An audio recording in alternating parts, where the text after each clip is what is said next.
अस्सलाम वालेकुम दोस्तों, उम्मीद है कि तुम सब ठीक ठाक होवोगे, खैरियत नाल होवोगे। तुहानू पता कि मैं तुहाडे वास्ते हर रोज़ एक नवी वीडियो लैके आना। तो अज मैं तुहाडे वास्ते दोस्तों लैके आया आलू बुखारे का पौधा, आलू बुखारा प्लांट। दोस्तों ये आलू बुखारे का प्लांट आ, ये आलू बुखारे का पौधा दोस्तों।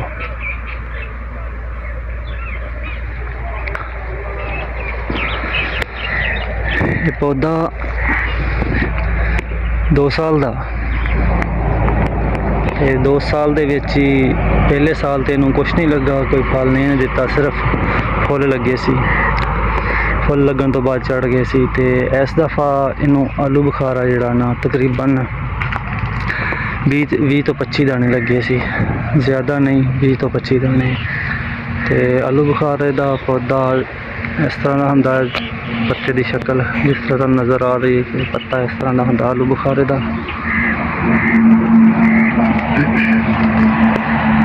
आलू बुखारे का पौधा इस टाइम पत्ते झड़ चुके ने, कम रह गए ने पत्ते।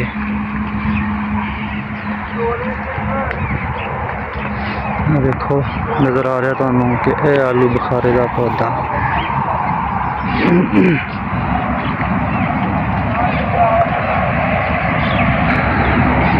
काफ़ी बड़ा हो जाता दरख्त आलू बुखारे का, दरख्त बन जाता। तुसीं इहनूं घर विच, अपने गार्डन च, अपनी ज़मीन च किते भी लगा सकते हो। ये कामयाब फल भी देंदा पंजाब के अंदर, ते गर्म इलाके च भी होंदा, फल देंदा, कामयाब है।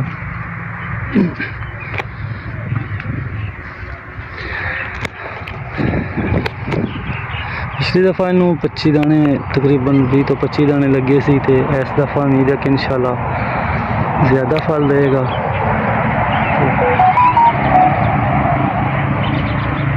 देख रहे हो तुसी किस तरह का है, पत्ते की शक्ल यदि इस तरह की होंगी दोस्तों, तुहानू नज़र आ रही है।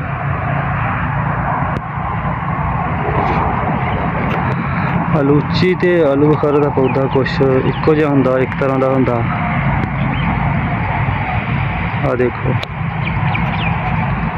इन्हां दे फुल्लां दे विच भी एडा कोई खास नहीं फर्क होंदा, ते फल भी तकरीबन इक्को जिहा होंदा। इन्ना फर्क होंदा कि आलूची छोटी होंदी आ ते आलू बुखारा बड़ा होंदा।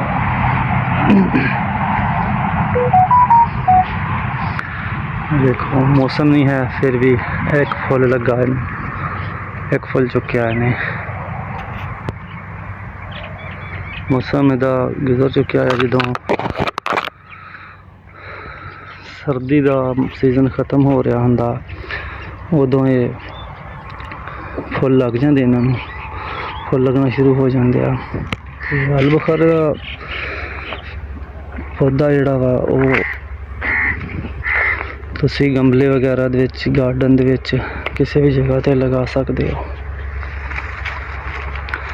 तो फल बहुत मज़ेदार होंदा, आलू बुखारा ठंडा होंदा, लोग बहुत तरीके नाल इस्तेमाल करते हैं। अचार भी, मुरब्बा भी, जूस भी, हर तरह इस्तेमाल किया जाता। तो गर्मियों का बहुत बेहतरीन तोहफा होंदा। ठीक है दोस्तों, के नाल ही अगली वीडियो फिर मिलांगे। चैनल नू लाइक सबसक्राइब कर लियो, वीडियो लाइक कर लियो। अगली वीडियो इंशाल्लाह फिर मिलांगे। खुदा हाफिज़।